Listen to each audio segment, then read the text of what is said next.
আমি যিখিনি সমস্যাত ভুগি আছোঁ চৰকাৰক ভোট দি পেলাই ডাঙৰ মানুহ পাতিছিলোঁ কাৰণ তেখেতসকল ডাঙৰ মানুহ হ'লে আমাৰ সমস্যাবিলাক সমাধা হ'ব তেতিয়া আমাৰ সুখ শান্তি হ'ব বুলি ভোট দিছিলোঁ এতিয়া আজি ইমান দিন হৈ গ'ল সুখ শান্তি বিচাৰোঁতে আমাৰ দুখে কোলা পাচি নধৰা হৈছে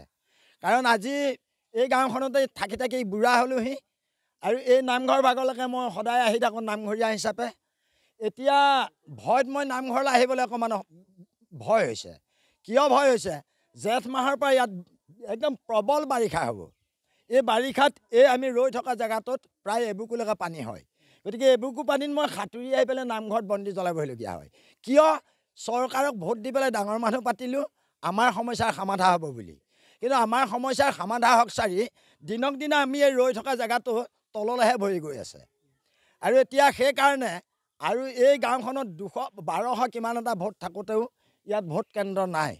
গতিকে আমি দূৰণিত গৈ ভোট দি পেলাই ডাঙৰ মানুহ পতোৱা কোনো লাভ নাই কৃষিমন্ত্ৰীগৰাকী সমষ্টি আপোনালোক এগৰাকী ভোটাৰ তাৰপিছতো আপোনালোকৰ ভোট বৰ্জৰ সিদ্ধান্ত ল'বলগীয়া হৈছে কৃষিমন্ত্ৰী অতুল বৰা আমাৰ সমষ্টিৰে তেখেত প্ৰথমতে বিধায়ক আছিল তাৰপাছত আমিয়ে ভোট দি সহযোগ কৰি এই নামঘৰ ভাগতে তেখেতক আশীৰ্বাদ দি পেলাই নি তেখেতক ডাঙৰ মানুহ হ'ব বুলি আশীৰ্বাদ দিছিলোঁ আৰু তেখেতে কৈছিলে যে মই যদি জিকি যাওঁ তেতিয়াহ'লে আপোনালোকৰ সমস্যা সমাধা কৰিম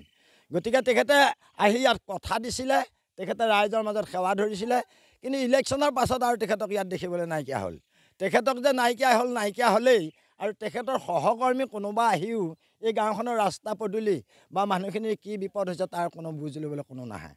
গতিকে আমি এই খৰালি দিনকেইটাত মানুহ হিচাপে থাকোঁ জেঠ মাহৰ পৰা আহিন মাহলৈকে পশুৰ দৰে আমি থাকিবলগীয়া হয়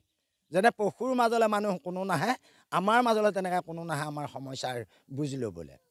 গতিকে মনত আমি যদিও আমাৰ সমষ্টিৰে অতুল বৰাক মন্ত্ৰী পদলৈ আগবঢ়াই দিছিলোঁ আমি বৰ আনন্দ পাইছিলোঁ বহুত আশা কৰিছিলোঁ কাৰণ সমষ্টিৰে এজন ভাল মানুহ হ'লে আমাৰ সমস্যাৰ সমাধা হ'ব বুলি কিন্তু তেখেতে এতিয়া ভাল মানুহ হৈ আমাক কেনেকৈ চাব লাগে তেখেতে নাচালে গতিকে আমি যি সমস্যাৰ ভোগ কৰিছোঁ বিশেষকৈ এতিয়া মোৰ এইটোৱেই বেয়া লাগিছে এই বাৰিষা কিমাহ এই ৰাস্তাটো যে কেনেকৈ আহি নামঘৰত বন্তি বিধায়ক অতুল বৰাক ভোট নিদিওঁ বুলি আমি সকলো ৰাইজ ওলাই আহিছোঁ